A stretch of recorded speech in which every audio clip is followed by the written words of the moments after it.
Doctor I V F ಅಂದ್ರೇನು? ಅದರಲ್ಲಿ ಎಷ್ಟು ವಿಧಗಳಿದೆ ತಿಳಿಸ್ಕೊಡ್ತೀರಾ? ಇದಕ್ಕೆ ಸಂಬಂಧಪಟ್ಟ ಹಾಗೆ ನಾನು ಮೊದಲೇ ಹೇಳಿದೆ, ಎಂಡೋಮೆಟ್ರಿಯೋಸಿಸ್ ಇರ್ಬೋದು, ಪಿ ಸಿ ಒ ಡಿ ಇರ್ಬೋದು, ಅಥವಾ ಈ ವೀರ್ಯಾಣುಗಳ ಕಡಿಮೆ ಇರ್ಬೋದು, ಕೌಂಟ್ ವೀರ್ಯಾಣುಗಳ ಕಡಿಮೆ ಇದ್ರೂ ಸಹ ಈ ರೀತಿ ನಾವು ಬಂಜತನಕ್ಕೆ ಬಂದಾಗ ಮೊದಲು ಕಾರಣವನ್ನು ಕಂಡುಹಿಡಿಬೇಕಾಗುತ್ತೆ. ಇದು ಮಹಿಳೆಯಿಂದ ತೊಂದರೆ ಆಗ್ತಾ ಇದೆಯಾ ಅಥವಾ ಪುರುಷನಿಂದ ತೊಂದರೆ ಆಗ್ತಾ ಇದೆಯಾ ಅಂತ ಅಂದ್ಬಿಟ್ಟು. ಸೊ ಸಾಮಾನ್ಯವಾಗಿ ಜನ ತಪ್ಪು ತಿಳ್ಕೊಂಡಿರೋದು ಇದು ಮಹಿಳೆಯಿಂದನೇ ಬಂಜೆತನ ಉಂಟಾಗೋದು, ಪುರುಷರಿಂದ ಆಗೋದಿಲ್ಲ ಅಂತ. ಬಟ್ ಇತ್ತೀಚಿನ ದಿನಗಳಲ್ಲಿ ಲಾಸ್ಟ್ 10-15 ವರ್ಷದಿಂದ ಈ ಪುರುಷರಲ್ಲೇ ಜಾಸ್ತಿ ಸಮಸ್ಯೆ ಕಂಡು ಬರ್ತಾ ಇದೆ. ಅಂದರೆ ಈ ಎನ್ವಿರಾನ್ಮೆಂಟಲ್ ಪೊಲ್ಯೂಷನ್ನು ಮತ್ತು ಮೊಬೈಲು, ಈ ಸ್ಟ್ರೆಸ್ಸು, ಇದರಿಂದ ವೀರ್ಯಾಣುಗಳ ಸಂಖ್ಯೆ ಕ್ರಮೇಣ ತುಂಬ ಕಡಿಮೆ ಆಗ್ತಾ ಇದೆ. ಆದ್ದರಿಂದ ಪುರುಷರಲ್ಲಿ ಇದು ಬಂಜತನ ಜಾಸ್ತಿ ಇದೆ. ಸೊ ಮಹಿಳೆಯರಿಗೆ ಬಂದಾಗ P C O D, endometriosis ಇರ್ಬೋದು, ಅಥವಾ ಟ್ಯೂಬ್ ಬ್ಲಾಕ್ ಇರ್ಬೋದು, ಅಥವಾ ಹಲವಾರು ಕಾರಣಗಳಿರ್ಬೋದು. ಸೊ ನಾವು ಯಾವುದನ್ನು ಸಿಂಪಲ್ ಟ್ರೀಟ್ಮೆಂಟಲ್ಲಿ ಇವಾಗ ಕೆಲವೊಂದು ಕಾಯಿಲೆಗಳನ್ನು ಮಾತ್ರೆ ಮತ್ತು ಇಂಜೆಕ್ಷನ್ಸಲ್ಲಿ ಸರಿಪಡಿಸ್ಬೋದು. ಸೊ ಅದನ್ನು ಸರಿಪಡಿಸಿದಾಗ ಅವರು ಪ್ರೆಗ್ನೆಂಟ್ ಆಗ್ತಾರೆ.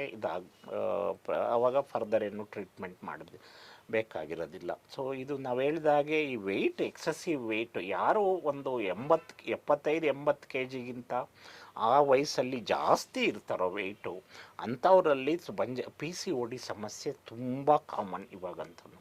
So P C O D ಸಮಸ್ಯೆಯಲ್ಲಿ ಪೀರಿಯಡ್ಸ್ ರೆಗ್ಯುಲರ್ ಆಗೋದಿಲ್ಲ, ತಲೆ ಕೂದಲು ಉದುರುತ್ತೆ, ಮತ್ತು ವೆಯ್ಟ್ ಜಾಸ್ತಿ ಆಗಿರುತ್ತೆ, ಮುಖದಲ್ಲೆಲ್ಲ ಮೊಡವೆ ಗುಳ್ಳೆಗಳೆಲ್ಲ ಇರುತ್ತೆ. ಸೊ ಈ ರೀತಿಯಾದಂಥ ಒಂದು ಸಮಸ್ಯೆ ಇರುತ್ತೆ. ಅವ್ರಿಗೆ ನಾವು ಮೆಡಿಸನ್ಸನ್ನು ಕೊಟ್ಟು ಎಗ್ ರಿಲೀಸ್ ಆಗೋ ರೀತಿಯಲ್ಲಿ ಮಾಡಿ ಅವ್ರಿಗೆ ಮಕ್ಕಳಾಗುತ್ತೆ. ಇನ್ನೂ ಕೆಲವರಿಗೆ ಲ್ಯಾಪ್ರೋಸ್ಕೋಪಿ ಮಾಡಿ ಒವೇರಿಯನ್ ಡ್ರಿಲ್ಲಿಂಗ್ ಅಂತ ಮಾಡಬೇಕಾಗುತ್ತೆ. ಇನ್ನೂ ಕೆಲವರಲ್ಲಿ ಯಾರಿಗೆ ಅಥವಾ ಎಂಡೋಮೆಟ್ರಿಯೋಸಿಸ್ಸೇ ಇರ್ಬೋದು, ಅವ್ರಿಗೆ ಲ್ಯಾಪ್ರೋಸ್ಕೋಪಿ, ಇಂಜೆಕ್ಷನ್ಸು, ಹಾರ್ಮೋನ್ ಟ್ರೀಟ್ಮೆಂಟ್ ಮಾಡಿ ಯಾವುದಕ್ಕೂ ಇದು ರೆಸ್ಪಾಂಡ್ ಆಗ್ತಾ ಇಲ್ಲ, ಅವರು ಪ್ರೆಗ್ನೆನ್ಸಿ ಆಗ್ತಾ ಇಲ್ಲ. ಸಪೋಸ್ 6 ತಿಂಗಳು ಆಯಿತು, 1 ವರ್ಷದ ಟ್ರೀಟ್ಮೆಂಟ್ ಚಿಕಿತ್ಸೆ ಶುರುವಾಯಿತು, ಅವ್ರಿಗೆ ಆಗ್ತಾ ಇಲ್ಲ ಅಂದರೆ ಅಂಥ ಮಹಿಳೆಯರಿಗೆ ನಾವು IVF, ಟೆಸ್ಟ್ ಟ್ಯೂಬ್ ಬೇಬಿ ಟ್ರೀಟ್ಮೆಂಟನ್ನು ಕೊಡಬೇಕಾಗುತ್ತೆ. ಸೊ ಇದರಲ್ಲಿ ಏನು ಮಾಡ್ತೀವಿ, ಟೆಸ್ಟ್ ಟ್ಯೂಬ್ ಬೇಬಿ ಅಂದರೆ ಅದರಲ್ಲೂ ಸಹ ಜನಗಳಿಗೆ ತಪ್ಪು ಕಲ್ಪನೆ ಇದೆ. ಅದು ಮಗುನೇ ಟೆಸ್ಟ್ ಟ್ಯೂಬ್ ಬೇಬಲ್ಲಿ ಬೆಳೆಯುತ್ತೆ ಅಂತ ಅಂದ್ಕೊಂಡ ಒಂದು ತಪ್ಪು ಬೆಳವಣಿಗೆ, ತಪ್ಪು ಒಂದು ಕಲ್ಪನೆ ಇರುತ್ತೆ. ಈಗ ಲಾಸ್ಟ್ ವೀಕ್ ಒಬ್ಬರು ಮಹಿಳೆ ಬಂದಿದ್ದರು, ಡಾಕ್ಟ್ರೇ ನಾವು ನಮ್ಮ ಮನೆ ತುಂಬ ಚಿಕ್ಕದಿದೆ, ನಮಗೆ ಮಕ್ಕಳು ಬೇಕು, ಒಂದು ಟೆಸ್ಟ್ ಟ್ಯೂಬ್ ಬೇಬಿ ಮಾಡಿಕೊಟ್ಬಿಡಿ ಅಂತ ಅಂದ್ಬಿಟ್ಟು. ಸೊ ಈ ರೀತಿಯಾದಂಥ ಒಂದು ತಪ್ಪು ಕಲ್ಪನೆಗಳಿರುತ್ತೆ. ಟೆಸ್ಟ್ ಟ್ಯೂಬ್ ಬೇಬಿ ಅಂದರೆ ಮಗು ಏನು ಟೆಸ್ಟ್ ಟ್ಯೂಬ್ ಬೇಬಿಲಿ ಬೆಳೆಯೋಕ್ಕೆ ಸಾಧ್ಯ ಇರೋದಿಲ್ಲ. ಸೊ ಅದನ್ನು ನಾವು ಈ ಮಹಿಳೆಯ ಒಂದು ಅಂಡಾಣುವನ್ನು ಮತ್ತು ಪುರುಷನ ವೀರ್ಯಾಣವನ್ನು ತೆಗೆದುಕೊಂಡು ಅದನ್ನು ಒಂದು ಇಂಜೆಕ್ಷನನ್ನು ಮಾಡಿ ಅದನ್ನು ಸೇರಿಸಿ ಟೆಸ್ಟ್ ಟ್ಯೂಬಲ್ಲಿ ಫರ್ಟಿಲೈಸೇಷನ್ ಆಗುತ್ತೆ. ಆ ಎಂಬ್ರಿಯೋ ಭ್ರೂಣ ಉತ್ಪತ್ತಿ ಆಗುತ್ತೆ.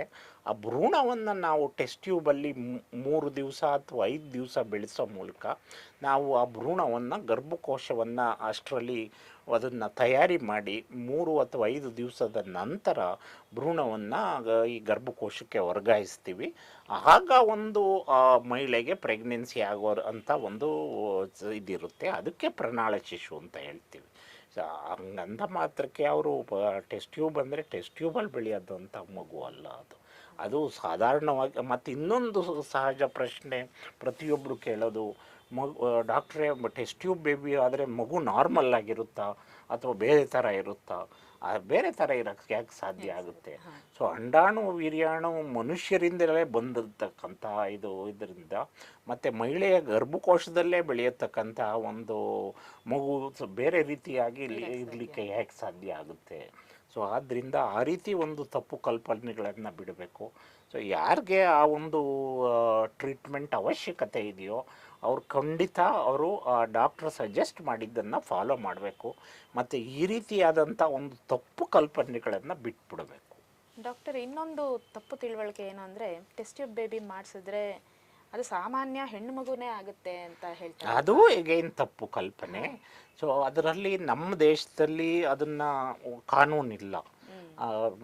ಅವರು ಟೆಸ್ಟ್ ಟ್ಯೂಬ್ ಬೇಬಿ ಆಗಲಿ ಅಥವಾ ಯಾವುದೇ ವಿಧಾನದಿಂದ ಅವ್ರಿಗೆ ಗಂಡು ಮಕ್ಕಳು ಅಥವಾ ಹೆಣ್ಮಕ್ಳನ್ನ ಚೂಸ್ ಮಾಡೋಕ್ಕಾಗೋದಿಲ್ಲ. ಸೊ ಅವ್ರು ನ್ಯಾಚುರಲ್ಲಾಗಿ ಅಥವಾ IVFನಲ್ಲಿ ಯಾವ ರೀತಿ ಪ್ರೆಗ್ನೆನ್ಸಿ ಆದ್ರೂ ಗಂಡು ಮಗು ಆಗ್ಬೋದು, ಕೆಲವ್ರಿಗೆ ಹೆಣ್ಮಗು ಆಗ್ಬೋದು. ಸೊ ಅದನ್ನು ನೇಚರು ಅಥವಾ ದೇವರು ಯಾವ ಮಗುವನ್ನು ಕೊಡ್ತಾನೋ ಅದನ್ನು ಇವ್ರು ಪಡ್ಕೊಂಡು ಇದನ್ನು ಅದನ್ನು ಬಿಡಬೇಕು ಮನಸ್ಥಿತಿಯನ್ನು. ಈ ನಮಗೆ ಗಂಡು ಮಕ್ಕಳೇ ಬೇಕು ಅಂತ ಅಂದ್ಬಿಟ್ಟು ಇವಾಗ ಏನಾಗ್ತಾ ಇದೆ ಅಂದರೆ ಗಂಡು ಮಕ್ಕಳು ಹೆಚ್ಚು ಕಡಿಮೆ ಓದ್ಬಿಟ್ಟು ಫಾರಿನ್ಗೆ ಹೋಗ್ತಾರೆ. ಅಟ್ಲೀಸ್ಟ್ ಹೆಣ್ಮಕ್ಳಾದರೂ ಮದುವೆ ಆಗಿ ಇಲ್ಲಿ ಬೆಂಗಳೂರಿನಲ್ಲಾದರೂ ಇರ್ತಾರೆ ಅಥವಾ ಇಲ್ಲೇ ನಮ್ಮ ದೇಶದಲ್ಲೇ ಇರ್ತಾರೆ. ಸೊ ಹೆಣ್ಣು ಮಕ್ಕಳೇ ಇರೋದೇ ಬೆಟರ್ ಅನ್ಸುತ್ತೆ. ಹೌದು ಡಾಕ್ಟರ್. ಡಾಕ್ಟರ್, ನೀವು ಹೇಳಿದ್ರಿ ಸಾಮಾನ್ಯವಾಗಿ ಮಕ್ಕಳಾಗಲಿಲ್ಲ ಅಂದರೆ ಬಂಜೆತನಕ್ಕೆ ಹೆಣ್ಣೇ ಕಾರಣ ಅಂತ ನಮ್ಮ ಜನ ದೂಷಿಸ್ತಾರೆ. ಹೆಣ್ಣಲ್ಲ ಗಂಡು ಕಾರಣನಾಗಿದ್ದಾನೆ ಬಂಜೆತನಕ್ಕೆ ಅಂತ ನಿಮಗೆ ಯಾವ ಸ್ಟೇಜ್ನಲ್ಲಿ ನೀವು ಕಂಡುಹಿಡಿಬೋದು? ಅವ್ರು ಬಂದ ದಿವಸನೇ ಕಂಡುಹಿಡಿಬೋದು. ಅವ್ರು ಬಂದು 1 ಅಥವಾ 2 ಗಂಟೆ ಒಳಗಡೆನೇ ನಾವು ಒಂದು ಬೇಸಿಕ್ ಟೆಸ್ಟ್ಗಳನ್ನು ಮಾಡ್ತೀವಿ. ಮಹಿಳೆಗೆ ಬ್ಲಡ್ ಟೆಸ್ಟು ಮತ್ತು ಸ್ಕ್ಯಾನಿಂಗನ್ನು ಮಾಡ್ತೀವಿ. ಪುರುಷರಿಗೆ ವೀರ್ಯಾಣು ಸೆಮೆನ್ ಟೆಸ್ಟು ಅಥವಾ ವೀರ್ಯಾಣು ಟೆಸ್ಟನ್ನು ಮಾಡಿದ ತಕ್ಷಣ ನಮಗೆ ಗೊತ್ತಾಗುತ್ತೆ ಇದು. ಸೊ ಇದರಲ್ಲಿ ಇಬ್ರಿಗೂ ತೊಂದರೆ ಇರುತ್ತೆ. ಸೊ 30%ನಲ್ಲಿ ಮಹಿಳೆಗೆ ತೊಂದರೆ ಇರುತ್ತೆ, 30%ಅಲ್ಲಿ ಪುರುಷನಿಗೆ ತೊಂದರೆ ಇರುತ್ತೆ, ಇನ್ನೊಂದು 30%ಅಲ್ಲಿ ಇಬ್ರಿಗೂ ತೊಂದರೆ ಇರುತ್ತೆ. ಸೊ ಆದ್ದರಿಂದ ಇಬ್ಬರೂ ಸಹ ಒಂದು ಈಕ್ವಲ್ಲಾಗಿ ಒಂದು ಕಾರಣೀಕರ್ತವಾಗಿರ್ತಾರೆ. ಸೊ ಒಬ್ಬರು ಖಂಡಿತ ಇರೋದಿಲ್ಲ. ಆ್ಯಂಡ್ ಇನ್ನೂ ಒಂದು ಮಾಡ್ತಾರೆ. ಇವಾಗ ಸಪೋಸ್ ಮಹಿಳೆಗೆ ಚಿಕಿತ್ಸೆ ಕೊಡಬೇಕು, ಇವ್ರಿಗೆ ತೊಂದರೆ ಇದೆ ಅಂದರೆ ಸಂತೋಷವಾಗಿ ಒಪ್ಕೊತಾರೆ. ಪುರುಷರಿಗೆ ಏನಾದರೂ ತೊಂದರೆ ಇದ್ದರೆ ಅಥವಾ ಒಂದು ಚಿಕಿತ್ಸೆ ಬೇಕು ಅಂದರೆ ನಮ್ಮ ಮಗನಿಗೆ ಏನು ಚೆನ್ನಾಗೇ ಇದ್ದಾನಲ್ಲ, ಆರೋಗ್ಯವಾಗಿ ದಷ್ಟಪುಷ್ಟವಾಗಿದ್ದಾನಲ್ಲ, ಅವನಿಗೇನಾಗಿದೆ, ಅವನಿಗೇನು ಟ್ರೀಟ್ಮೆಂಟ್ ಕೊಡ್ತೀರಾ ಒಂದು ರೀತಿಯಲ್ಲಿ ಮನೋಭಾವನೆ ಮಾಡ್ತಾರೆ. ಅದು ತುಂಬ ತಪ್ಪು. ಆ ಒಂದು ತಿಳುವಳಿಕೆ ಬದಲಾವಣೆ ಆಗಬೇಕು. ಕಾಯಿಲೆ ಯಾರಿಗೆ ಬೇಕಾದರೂ ಬರ್ಬೋದು. ಇವಾಗ ಏನು ಕ್ಯಾನ್ಸರ್ ಅಂದರೆ ಬರೀ ಗಂಡಸರಿಗೆ ಬರುತ್ತಾ, ಅಥವಾ ಬೇರೆ ಏನೋ ಅಂತ ಅಂದರೆ ಹಾರ್ಟ್ ಅಟ್ಯಾಕ್ ಅಂದರೆ ಬರೀ ಗಂಡಸರಿಗೆ ಆಗುತ್ತಾ? ಸೊ ಇಬ್ಬರಲ್ಲೂ ಆಗ್ಬೋದು. ಅದೇ ರೀತಿ ಬಂಜೆತನನೂ ಸಹ ಹೆಣ್ಣಲ್ಲೂ ಆಗ್ಬೋದು ಅಥವಾ ಗಂಡಲ್ಲೂ ಆಗ್ಬೋದು ಅಥವಾ ಇಬ್ಬರಲ್ಲೂ ಆಗ್ಬೋದು. ಸೊ ಆದ್ದರಿಂದ ಅದು ಅವರು ಯಾವ ರೀತಿಯಾದಂಥ ಅವರು ಫಸ್ಟ್ ಆಫ್ ಆಲು ಯೂಶಲಿ ಬಂಜೆತನ ಇದ್ದವರಿಗೆ ಏನಾಗುತ್ತೆ, ಹೆಣ್ಮಗಳನ್ನು ತಂದೆ ತಾಯಿಗಳು ಕರ್ಕೊಂಬರ್ತಾರೆ. ಆ ಹುಡುಗರು ಬರೋದೇ ಇಲ್ಲ, ಎಲ್ಲೋ ಹೊರಟೋಗಿರ್ತಾರೆ. ಅವ್ರನ್ನೇನಾದ್ರೂ ಅವ್ರದ್ದು ಟೆಸ್ಟ್ ಮಾಡಬೇಕು ಅಂದರೆ ಬರೋದೇ ಇಲ್ಲ. ನಾವು ಹೇಳೋದು ಅವ್ರನ್ನ ಕೈ ಕಾಲು ಕಟ್ಟಾಕ್ಬಿಟ್ಟು ಹೇಳ್ಕೊಂಡು ಬನ್ನಿ ಟೆಸ್ಟ್ ಮಾಡೋಣ ಅಂತ ಅಂದ್ಬಿಟ್ಟು ಬರೋದೇ ಇಲ್ಲ. ಅವ್ರು ಏನೇ ಮಾಡಿದ್ರು ಭಾಳ ತುಂಬ ಸಮಸ್ಯೆ ಆಗುತ್ತೆ. ಸೊ ಅವ್ರಿಗೇನಾದರೂ ಒಂದು ಟೆಸ್ಟನ್ನು ಮಾಡಿ ಒಬ್ಬ ಪುರುಷರಿಗೆ ಒಂದು ತೊಂದರೆ ಇದೆ, ಅದನ್ನು ನೀವು ಟ್ರೀಟ್ಮೆಂಟ್ ಮಾಡಬೇಕು ಅಂದರೆ ಅವ್ರು ಸಹಕಾರನೇ ಮಾಡೋದಿಲ್ಲ. ಸೊ ಅರ್ಧ ಜನ ಹೆಚ್ಚು ಕಡಿಮೆ ಅಥವಾ ಒಂದು 30% ಈ ಟ್ರೀಟ್ಮೆಂಟೇ ತೊಗೊಳ್ಳೋದಿಲ್ಲ. ನೀವು ಮಹಿಳೆಗೆ ಎಷ್ಟಾದರೂ ಚಿಕಿತ್ಸೆ ಮಾಡಿ ಪರವಾಗಿಲ್ಲ, 10 ಆಪ್ರೇಷನ್ ಮಾಡಿ ಪರವಾಗಿಲ್ಲ, ಇವ್ರಿಗೆ ಒಂದು ಇಂಜೆಕ್ಷನ್ ಮಾತ್ರನೂ ತೊಗೊಳಕ್ಕಾಗೋದಿಲ್ಲ. ಇದು ಭಾಳ ಒಂದು ದೊಡ್ಡ ತಪ್ಪು ತಿಳುವಳಿಕೆ.